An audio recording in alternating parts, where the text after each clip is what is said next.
ำด่วนข้อมูลทั้งหมดมาจากประสบการณ์ตรงของมาโนเวลและบัคเวลที่ศึกษาจากแหล่งข้อมูลต่างๆรวมไปถึงจากประสบการณ์จริงที่เราได้เจอมาค่ะบางอย่างอาจจะใช้ได้ผลกับเวลแฟมิลี่แต่อาจจะไม่เวิร์กกับครอบครัวอื่นๆก็เป็นได้ค่ะเราไม่ใช่ผู้เชี่ยวชาญแต่อย่างใดเป็นแค่พ่อแม่ที่ต้องการจะถ่ายทอดประสบการณ์ที่ได้เจอมาจริงๆกับตัวและแชร์ความคิดเห็นต่างๆกับผู้ชมเท่านั้นค่ะ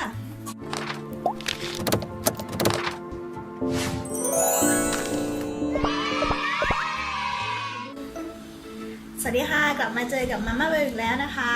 วันนี้มาม่าเวลจะมาอัปเดตอาการคนท้องในสัปดาห์ที่25ให้ฟังกันนะคะสำหรับมาม่าเวลนะคะสัปดาห์ที่25ของมาม่าเวลเนี่ยจะตรงกับวันอังคารที่30ตุลาคมนะคะถึงวันจันทร์ที่5พฤศจิกายนปี2561ค่ะในหัวข้อแรกนะคะพัฒนาการของลูกน้อยในสัปดาห์นี้นะคะขนาดตัวของลูกจากหัวถึงส้นเท้านะคะจะยาวประมาณ 34.6 เซนติเมตรค่ะน้ำหนักก็จะประมาณ660 กรัม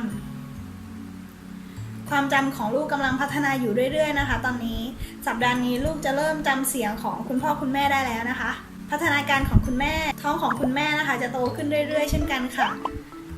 คุณแม่จะรู้สึกได้ถึงการสะดุ้งเวลาได้ยินเสียงดังๆนะคะหรือเวลาลูกตกใจเงี้ยลูกท้องก็จะสะดุ้งขึ้นมานะคะส่วนเวลานอนของลูกนะคะจะต่างกับเวลานอนของคุณแม่นะคะอย่างเช่นตอนแม่กำลังจะนอนลูกก็อาจจะกำลังจะตื่นก็ได้ค่ะช่วงนี้นะคะคุณแม่อาจจะมีอาการปวดหัวปวดขาปวดเอวปวดไหล่ปวดหลังได้นะคะผิวของคุณแม่จะแห้งแล้วก็คันมากขึ้นค่ะเพราะว่าท้องของคุณแม่ช่วงนี้จะโตไวมากนะคะเคล็ดลับและคำแนะนำจากเวลแฟมิลี่ตอนนี้ลูกจำได้แล้วนะคะแนะนำให้คุณแม่เปิดเพลงเพราะๆให้ฟังนะคะเช่นเพลงบรรเลงหรือว่าเพลงที่คุณแม่ชอบก็ได้ค่ะให้ลูกฟังซ้ำๆอยู่บ่อยๆนะคะลูกจะจำทำนองแล้วก็โทนเสียงนี้ได้ค่ะเวลาลูกเกิดออกมาลูกก็จะจำทำนองหรือว่าเพลงบรรเลงนี้ได้ค่ะว่าเป็นเวลาของการจะนอนแล้วเวลาของการตื่นแล้วประมาณนี้ค่ะแล้วก็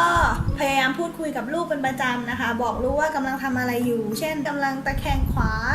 กำลังจะตื่นแล้วกำลังจะนอนแล้วกำลังจะกินข้าว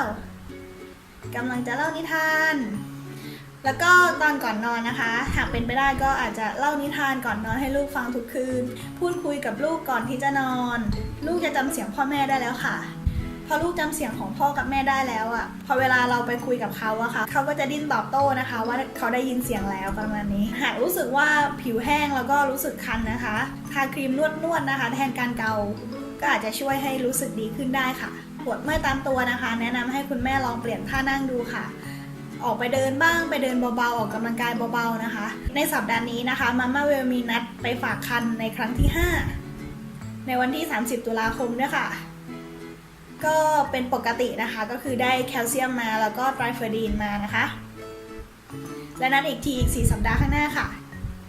ค่ะจบแล้วนะคะในสัปดาห์ที่25แล้วเจอกันใหม่สัปดาห์หน้านะคะบ๊ายบาย